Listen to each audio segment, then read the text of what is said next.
Welcome to Everything Life and Real Estate. Let's get started with our hosts, Linda McKissick and Dana Gentry.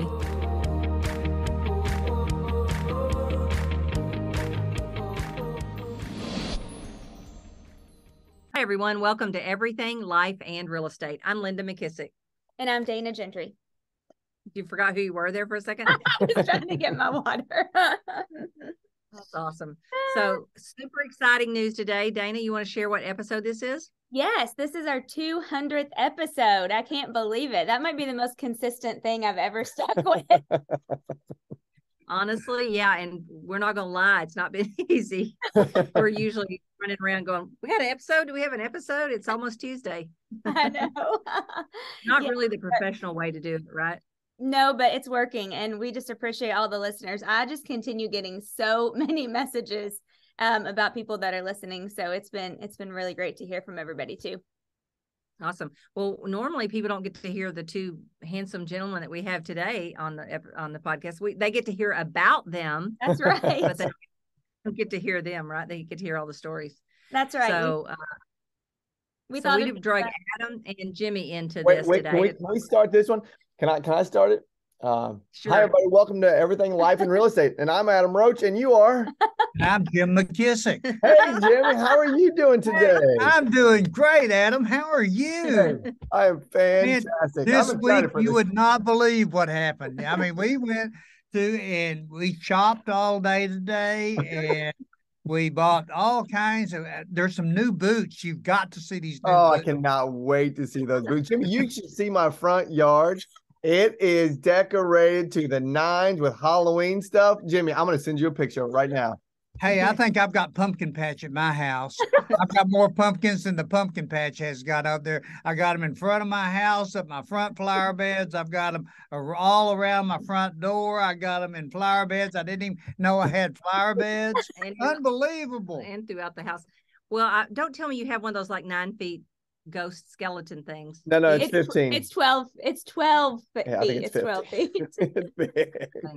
Well, you are going to stop complaining about our shopping one of these days. I have to tell this funny story though about Amazon, because I think Dana might be like me. Amazon, tell the story that Dana you said that kicked me off to tell you about my story about Amazon with Jimmy. But remember you said that what the Amazon man said when y'all moved in? Oh, that's right. Oh, and I've got an even funnier one too that just happened an hour ago.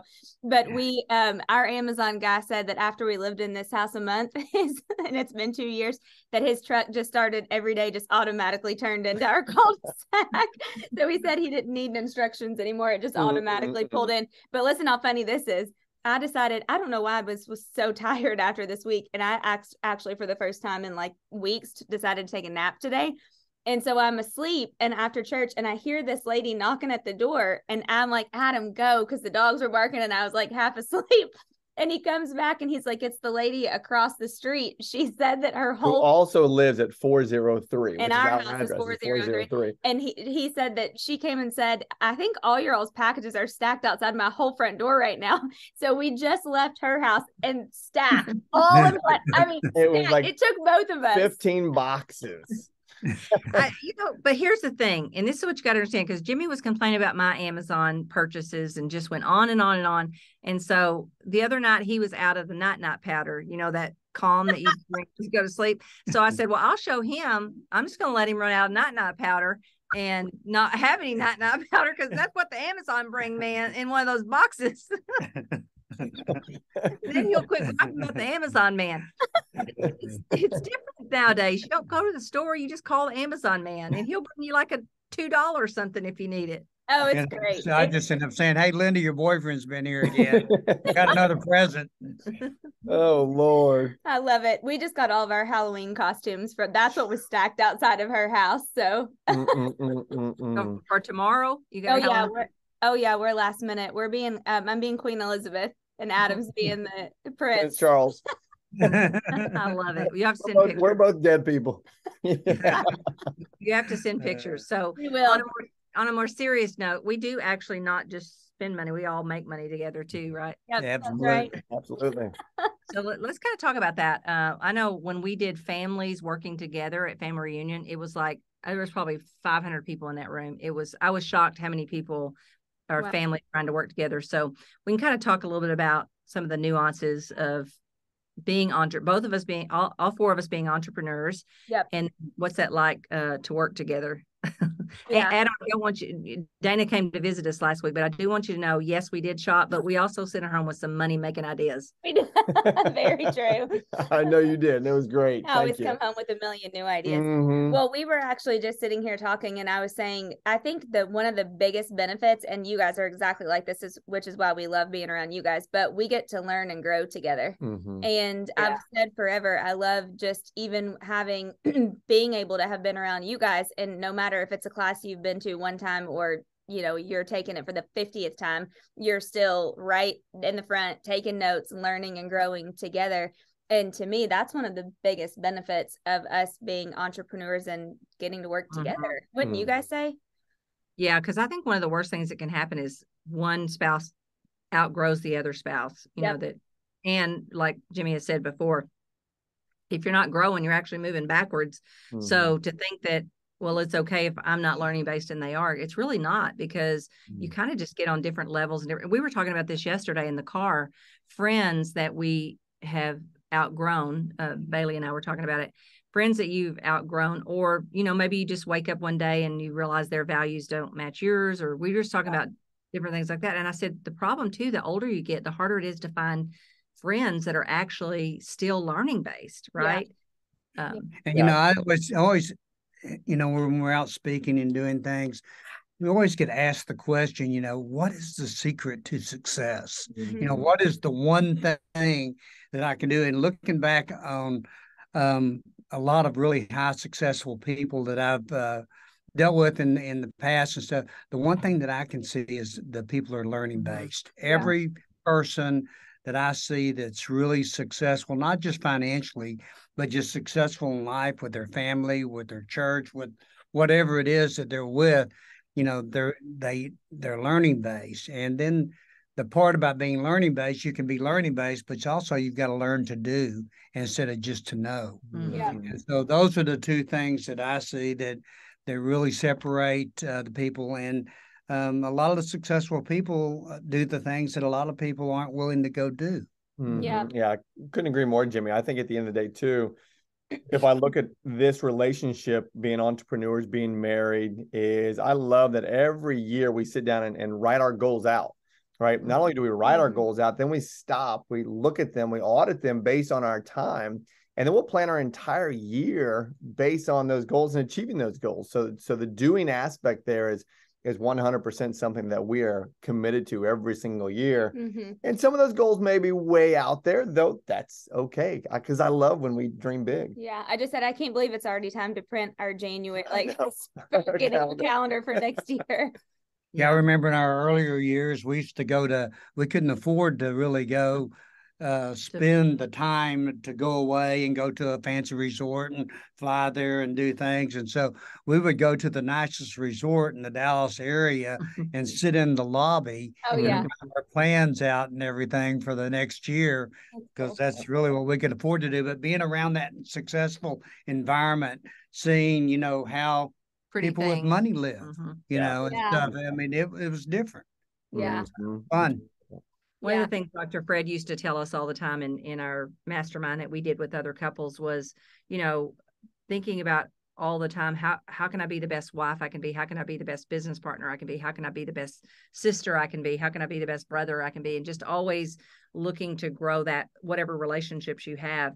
And so part of what I've always thought is, one of the reasons you always grow is because you always learn new ways to do those things, right? You learn new ways to make money, you learn new ways to improve your business. But you also learn how to be a better, spouse, a better parent, a better everything if you're learning based. And a lot of that is based on clarity and focus. And so with Dr. Gross, one of the things that he taught us to do was to channel. And he had a whole section in his book called Channeling. And he basically said that your mind is like a television set, and it changes channel. And the most successful people can really focus on one channel at a time. For instance, we would go to the office and we would be on our business channel. And that was what we call channel 37.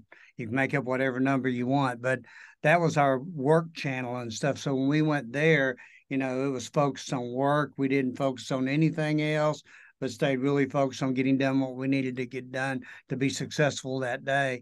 Our home channel was channel 99, and that was the channel to come home, be present, be the best husband I could be the best dad I could be, and focus on everything at home, and leave channel 37 where channel 37 is.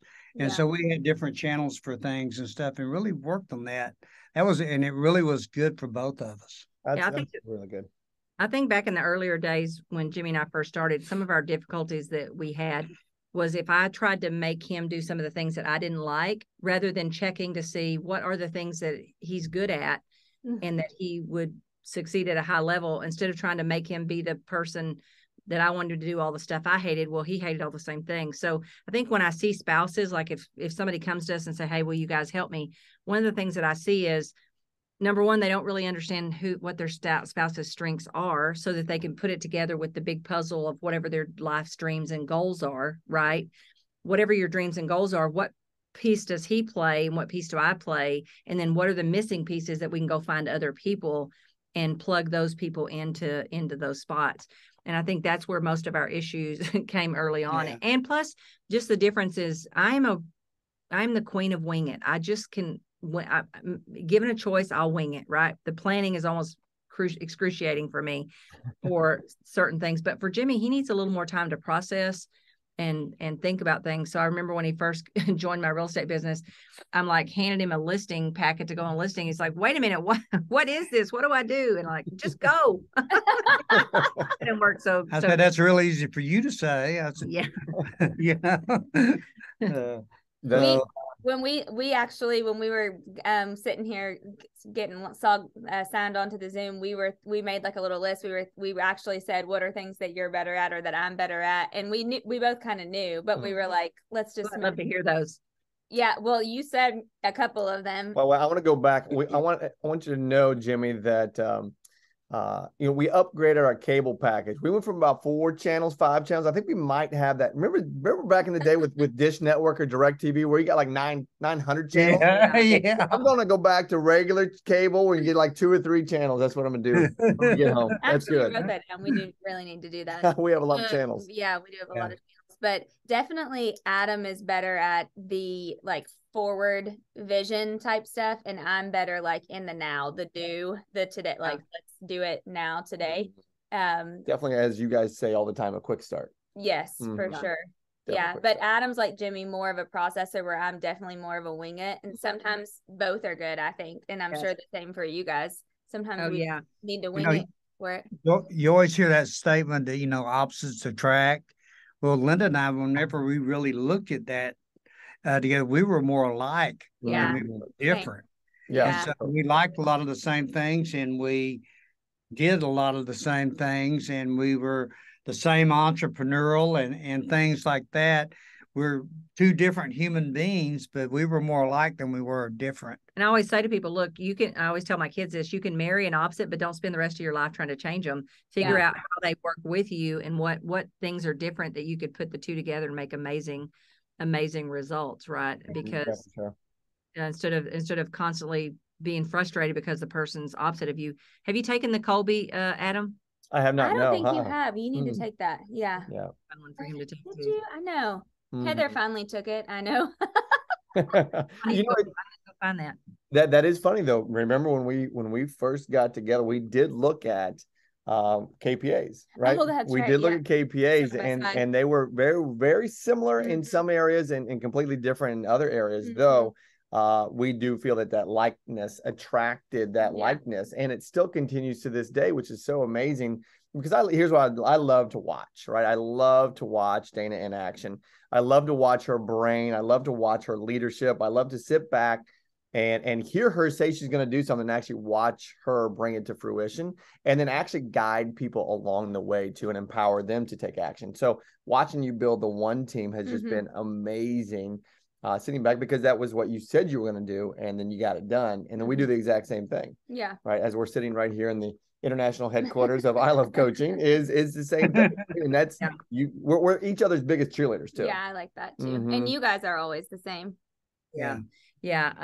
yeah, I don't think I could ever be married to somebody that constantly tried to change me or hold me back or do whatever. I've always thought, I am one of those opportunity seekers. Like I feel like, I don't know if it's a unique ability or whatever, but I have this unique chance to see opportunity. I can see it for other people too, but I can certainly see it. And then I feel that instinct when I should jump on it and do it. And I'm never, I'm never 100% ready for it, but that doesn't bother me, right? I just go anyway. And then I always say Jimmy comes along and makes it so much better, right? Because if I thought about all the details and all the things that he can see on it, I probably wouldn't do it, right? But most of the time, I find I drag us into the opportunities, and then he just makes them 10 times better. Yeah, you're definitely a multiplier. Yeah, I definitely am a multiplier, and I'm definitely a simplifier. Yeah, what do you think you guys are, Adam? You think you're a multiplier or simplifier? We've talked about that. Yeah, I'd say more of a simplifier. Yeah, and I'm definitely a multiplier, and I agree. You're the same way. Like I can say, "Hey, let's go do this," but then Adam gets the details together. Well, not really. I'm not uber great at the details. However, I do like to see a simple path, right? Yeah. Show me a simple path. And if you can't show me the simple path, I'll create the simple path. Yeah. Right. Yeah, I love that. I think that makes a beautiful combination. And if there is couples out there listening and you say, well, I think we're both multipliers, then go find some simplifiers and put them in your life, right? Because the multiplier does better when they partner with a simplifier, and a simplifier does better when they partner with a multiplier, because they kind of complete each other. But you can always add those people in your life too. And you think that whenever you hear the term multiplier, it means like, a real high D person, or a person that's just crazy driven and stuff like that. But there's a lot of simplifiers that are Gary Keller is a simplifier. Yeah, if you take it like that way. And so Dan Sullivan. Yeah, Dan Sullivan is too. I think the way that it works is under pressure. What do you do under pressure? And under pressure, I'll try to multiply something, or just naturally, I always just try to think immediately. My brain goes to, how do we grow this or take this out? And simplifiers, they take and say, how do we make this simpler? Right. And so I think great leaders a lot of great leaders are simplifiers. And what they do is they take something that feels so complicated to the rest of the world and they make it simple. And that's what people like. Yeah. I will say one thing that we had to learn how to do as entrepreneurs is in our own personal life, who was going to lead in certain areas, right? Who was going to take charge and go, right? And so it's something we've had to work on, knowing that we're all fixers, right? Knowing that we're all doers from that regard. I've actually learned, and I don't know if we've talked about this in the past, but I've learned a phrase that we actually now talk back and forth to each other with, and that is, do you want me to feel this or do you want me to fix this? Oh yeah. Right. That's a great boy. That's a whenever Dana, just the other day, she's like, gosh, my brain is full. And we were talking back and forth with each other, and she's like, my brain is full. And I'm thinking this, I'm thinking that. I was like, can we feel this or can we fix this? And she's like, yeah, I don't know yet, but I'll come back and tell you. Let me think about it for a second. But yeah, leading is something that we've had to learn how to have. I don't know if patience is the right word, but just open communication around taking charge with certain things. Well, I love that, because I think when you've got two high entrepreneurial people, that is something that you have to learn over time. And I tell you something that's really always helped me is, and it came from a pastor we had years ago that was really big in creating the Song of Solomon. His name was Tommy Nelson. And I, like, anywhere I'd go in the country and people would hear I'm from Denton, Texas, they'd go, oh my gosh, Song of Solomon, Tommy Nelson. That's how famous he was for it. But one of the things that they said was, for women, is that men want respect, to learn. And so as a high D, you're going to barely is going to fit through a filter before it comes out your mouth, or you're going to move too quickly or whatever. So I've had to always try to remember that, and try not to talk over him when he's talking, or, those kind of things you just learn over time, because we could both probably carry the whole conversation, right? But we learn to kind of respect each other. I will tell you one thing that drives me crazy, and y'all don't have to share anything that drives you crazy, because you might not. But one thing that drives me crazy is, as you tell him telling a story and me feeling like he doesn't get the part right that he needs to, like he misses, like it's different. It's not, that wasn't how it was. It wasn't 6, it was 8. All of a sudden, she's a detail person. She's never been a detail person a day in her life. But I do have great memory, kind of long term. I have a great long term. It's not short term. little sketchy sometimes. But that's the only thing is if we're up on stage and he gets, I used to correct him and I finally just said, okay, it's close enough. Let's just go with it. To be honest with you, she does exactly the same thing. And I've learned not to correct her anymore because it usually ends bad. But she does exactly the same thing. And so as long as I said, remember Linda, it wasn't that many houses. It was this many houses. Linda, no, you missed it. It was blah. I remember, Linda, when you used to say that you would be like mad about something or somebody else, and you'd be telling Jimmy, and then Jimmy'd be ready to go do something. And you're like, no, I just wanted to tell you. Yes. Oh, yeah. It was Brad. When we were leading Brad, I'd be like mad about Brad not doing something, growing it fast enough, or I don't know what it was. And he'd hear me. And I had to learn to tell him, okay, look, I'm just telling you this. I don't want you to go do anything about it, because he'd go fire off at Brad at his next meeting or something. And Brad probably really didn't even do anything. It's probably just me with my high D wanting something done fast or different or something, That's fun. Do we have any difficulties? What would you say? Oh, I'm sure we do. I know we do. You don't, you will. Yeah. No, how many days in are y'all married? You got some time. Y'all been together a long time, but yeah, just 75 August, days September, October, married. so 3, yeah. Mm-hmm. Yeah, I think probably the biggest thing is Adam gets I let everything kind of go. I'm like, whatever, but Adam gets what's the word? I don't know. Stews over it. Does he brew and stew over it? No, Adam gets defensive easily, can be more defensive, where I'm just like, I don't know what. Okay, whatever. On to the next. Kind of ready to fight right away. I don't like confrontation, but I'm okay with confrontation. And where I'm sometimes I just want to have it. Let's have it out. It's good. But my mom said the other day, though, Adam is a really great communicator he's just such a good communicator, and the way that he talks is so good. And she's like, even when you guys disagree, Adam is really great to communicate. And I'm always the one that's like, just say what you're going to say, and then I'm on to the next thing. Let's just move on past this. One of the things in working with the husband and wife together, especially we've been doing it for 40 years, almost, really. I mean, right after we got married, well, it's 1990, whenever we got married in 86. And so, 4 years in. And so for 35 years, we've been working together. That's amazing. But it's definitely a learned thing. You came to work with, this is a perfect example.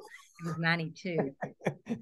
There it is. 1990, because I got my real estate license in 1990, remember? Okay. I thought you might have said on them for a while, but okay. So it was 90. See, there's the example in real life. That's the same.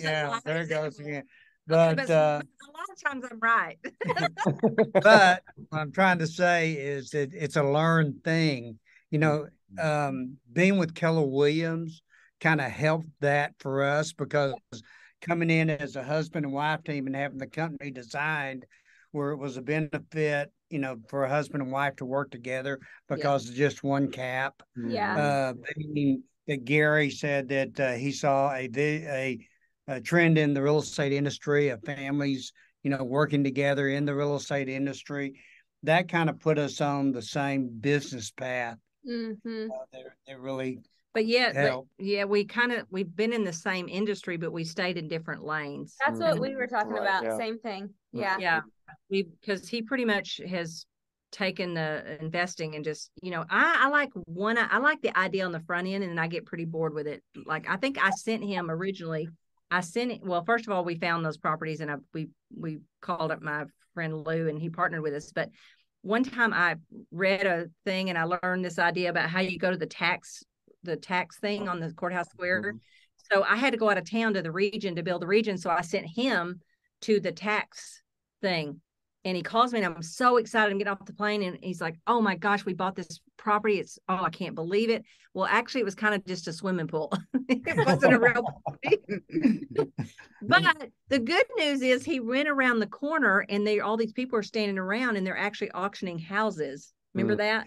And so he quit all that, buying the tax thing that you don't really know. We got out of that deal. Yeah, we got out of that. We got lucky. but the point is he wound up buying houses for the next 4 or 5 years at least off of the Courthouse Square from 2008 to 2013. So I like to find the opportunity and say, hey, here's what we're going to look at doing, and then we figure out if it works or doesn't work. It took me 90 days to master the foreclosure process. And I went down to the foreclosure sale for 3 months and did mock buying and mock closing. That's cool. I got to know who the players were down there and stuff, and so it was a neat process. And I got pretty good at it. Yeah. So what we do is we do different things, like he was an OP in Denver for like a hot minute, and he'd land in Denver, and he'd be calling the home wanting to know when he was coming home. We're like, can you just go to work first, because you just don't worry about your return ticket, just go build that office or something. But he was more of a. I really stunk as an out of state owner as an OP. Yeah, so we had to sell that opportunity, and then I was the one that, and I said this the other day, I don't really know why I never drug you to Ohio with me when I was driving around up there by myself. Somebody had to keep the kids. That's true. I was going to say probably the kids. It was probably the kids, but yeah. So we've kind of been in the same industry like you guys, but we have been in a little different lanes. Even with our team, I worked the buyer side and she worked the seller side. Mm-hmm. So it was two different things completely. And then we both kind of oversaw the business side of it. Me more on numbers and Linda more on the operations. Yeah, that's exactly what we were saying that too before we started. It's like our businesses they'll overlap and they help each other, or we figure out ways to be able to either do it together or somehow do something, and it's worked really good. Well, but our lanes originally started as the same as team leaders. Yeah. And started as team leaders, and I was on my way out as a team leader, and you were on your way in as a team leader. Yeah. And that was a really neat path, kind of, because we were accountability partners, and I found out real quick that was not a strength zone of ours in the beginning, because I suck at accountability. Well, not necessarily you were not bad at accountability. It was just I'm a very time-oriented person, and I said, you got 3 times to make a mistake here. If you make a mistake the 3rd time, you're done.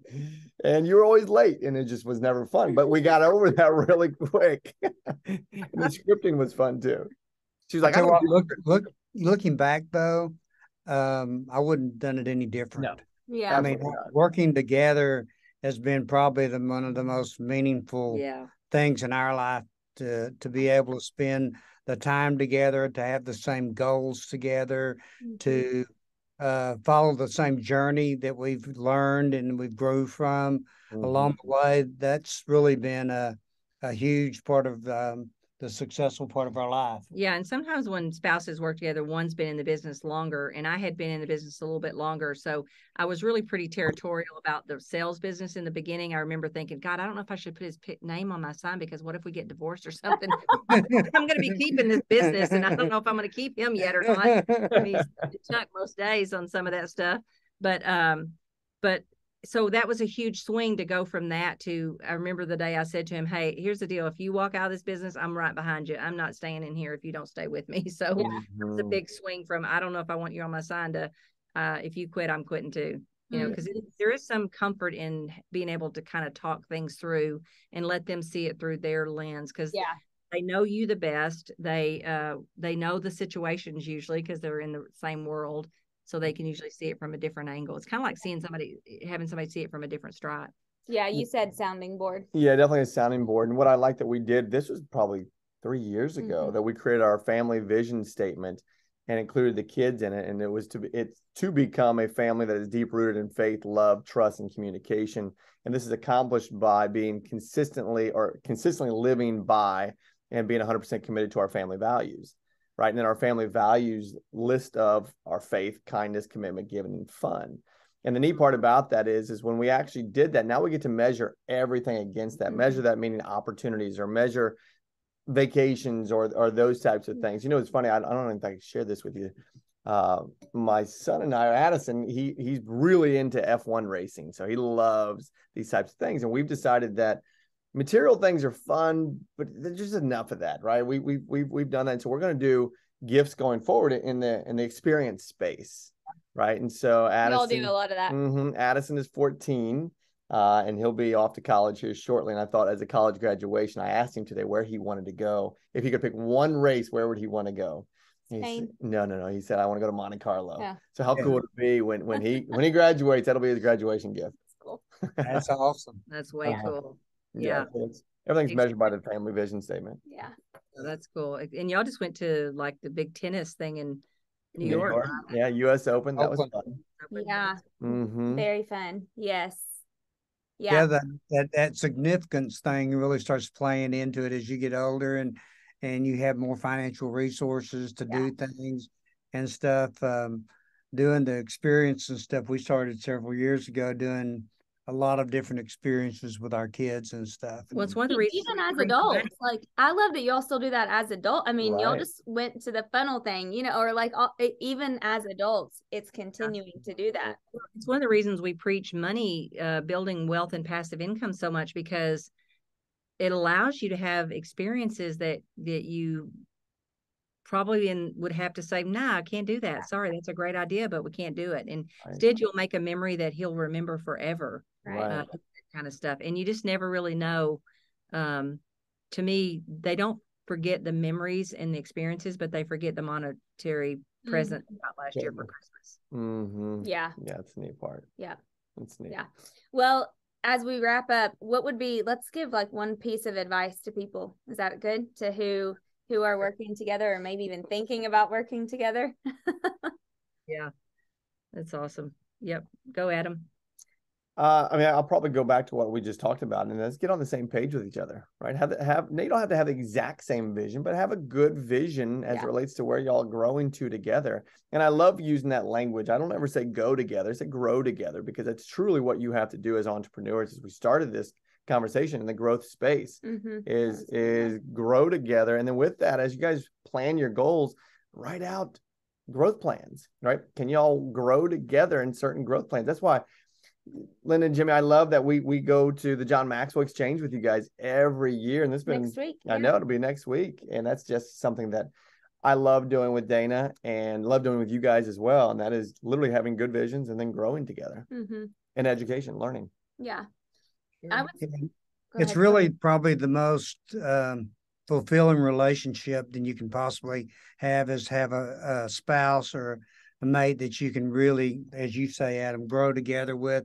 But accomplishing things and really just sitting down and building those plans and then putting the action, you know, what you put down on paper and seeing the flourishing of it over time.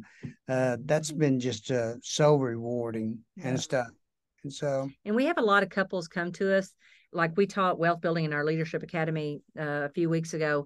And you could see the hard part with some couples was either the spouse didn't want to do it and they couldn't get them on the same page. And we had a group of painters come to our strategy room years ago, and they were all making $1 million or more in their painting. These were big time national paint contractors. And they loved everything we said, but I bet 90% of them said, I couldn't get my spouse to do this. I don't, you know. Well, think about how many couples that are out there that are like us that don't have the conversation. Yeah. In Fierce Conversation, they talk about, you know, the conversation is the relationship. And think about all those couples that don't sit down, they don't plan together, they don't build a life together. And so when you're not building something together, you're really growing apart. Right. And so anyway, I would just have more of those conversations. Yeah. I was going to say, I would do an audit of your who's. Like, we've been so blessed to have y'all in our lives and other people who work together. And it's like, I came home from Dallas and said, at everybody's birthdays, we're going around the table and saying what we love about that person the most. She did. She was so excited about that. But honestly, I think it's just getting around other people, whether they've done it for longer than you or shorter than you or whatever, and just experiencing that. And being in those rooms, because you'll learn little things and big things and in between things from other people that are doing it and growing and doing life together. And for me, I think having those who's in our life has like been the most impactful thing ever. I mean, even more impactful than making a growth plan. Like, it's been so impactful. It's said that you're the sum of the 5 people you hang around the most with. So make those people great people and make them count. We're blessed to have you guys in our life too. Yeah, and I think about some of the people that were a little farther on the trail that poured into our lives, and I always remember this so vividly. Mary Harker and Judy Johns were both in a mastermind group with me, and before Press was even old enough to think about ever getting a wife, they said to me, they said, here's the thing, when you know that your son loves the girl he loves, you love her with all your heart, which with Anna, everybody that knows Anna knows that's easy to do. But it was a huge thing for me because it made me realize that those new, I was wasn't even thinking about that kind of stuff coming into my life, but it is going to happen. And if you're not prepared how you're going to handle that or how you need to respond to that, you could make family stuff so awkward and so hard. Yeah. I mean, honestly, our grown children, we love spending time doing things with them. So it's a relationship that we wanted to continue into the next, phase and do that. But you got to do things. I heard somebody say this years ago, what you want your kid to be when they're 4, start when they're 1. What you want them to be when they're 12, start when they're 8. And so the same thing, whatever you want those adult children relationships to be with, you got to start at a very early age, helping them see, maybe certain things that they should look for in a spouse. Otherwise they may just wind up with somebody, and then realize, oh gosh, they didn't have half the stuff on there that was super important to me. And then seeing the generational changes and stuff, and in about 2 weeks, we've got Mimi and Pop camp. Yeah. Oh yeah. We're doing that for our grandkids and stuff. And we come in and we spend a full day with them. We go back, we talk about family history, about, where we came from and our grandparents and different things and where we were raised and stuff. And then we sit down and talk about money a little bit. We talk about the financial side of thing and side of life and looking at money a little bit differently than the way they look at money right now. And we spend a day with them, and then we take them out for fun in the afternoon and spend time with them. And it's just a great day. Yeah, we heard it from our older granddaughter today.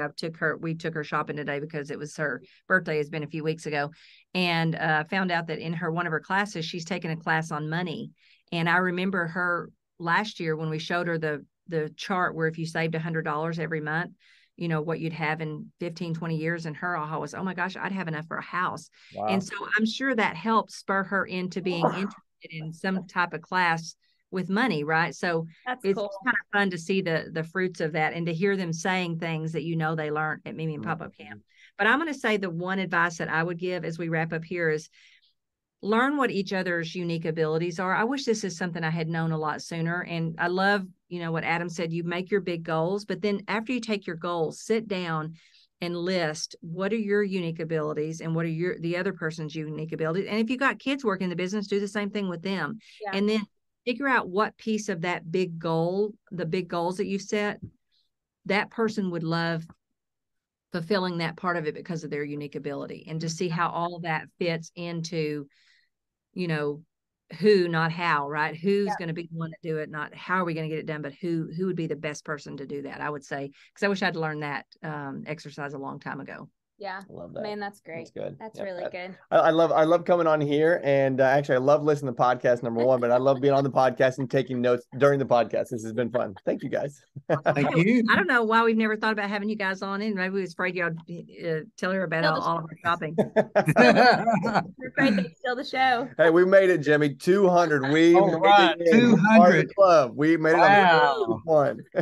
This is historical, Adam. It is. That's exactly. Y'all just make looking history. Forward to seeing you guys next week. Likewise, we're excited. Yeah, it's gonna be fun. I don't know if we'll make it. I'm getting a little nervous about. She's getting some hives working out with these seals. She's like, I don't know. I'm a little nervous about that too. I wonder where me and Tony DeSello are going to sit. Yeah, I'm going to be in the back. Y'all can sit with me in the back. Well, the only thing we'll hang with you, Dana. The only thing makes me feel better about it is if you've seen John work out lately, I don't think so. We're all pretty safe. Just stick with John and you'll be safe. Well, listen, and this will make you feel better. I looked at the schedule. I normally don't look at it until like when we're on the plane there, but this time I was like, I got to figure out how long we're doing this crap for. And it said start at 7:30 and leave back for the hotel at 10. So I thought, okay, I think if it's only 2.5 hours, like I can do that. Well, I think an hour and a half of that might even sure be. wasn't AM to PM. It could have been. Well, I think part of it was even showering, which that part made me even more nervous because I'm afraid they're going to make us do the sugar cookie, and I hate the sugar cookie. So that part, rolling around in sand, that just does not even sound. I mean, I said I only wash my hair once on these trips, so I'm going to be. It's going to be bad. It's going to be bad. Oh, well, thank you guys for sharing our 200th episode with us. Our pleasure. Thanks for being here. We love being here. We appreciate everything that you help us do and support us in and do to help all of our lives be better. Well, we hope we put out some valuable information that your listeners can use. Yeah, I'm sure you have. They'll love it. Remember, if you have not hit the subscribe button, please go ahead and hit that button right now. And remember, we have a goal of 500 5-star reviews. When we set a goal, we go big, don't we, Dana? That's right. Awesome. If you have any ideas or thoughts or challenges you'd like for Dana and I to cover on the podcast, be sure and reach out to us at info@everything life and real estate. So Dana, I guess I'll see you in 2 days, but I'll also see you next week on the podcast. That's right. See you then. Be sure to subscribe for more business strategies and tactics to inspire you to live an abundant real estate life. Don't forget to rate and review so we can bring you the best content. Find this and other valuable information at everythinglifeandrealestate.com.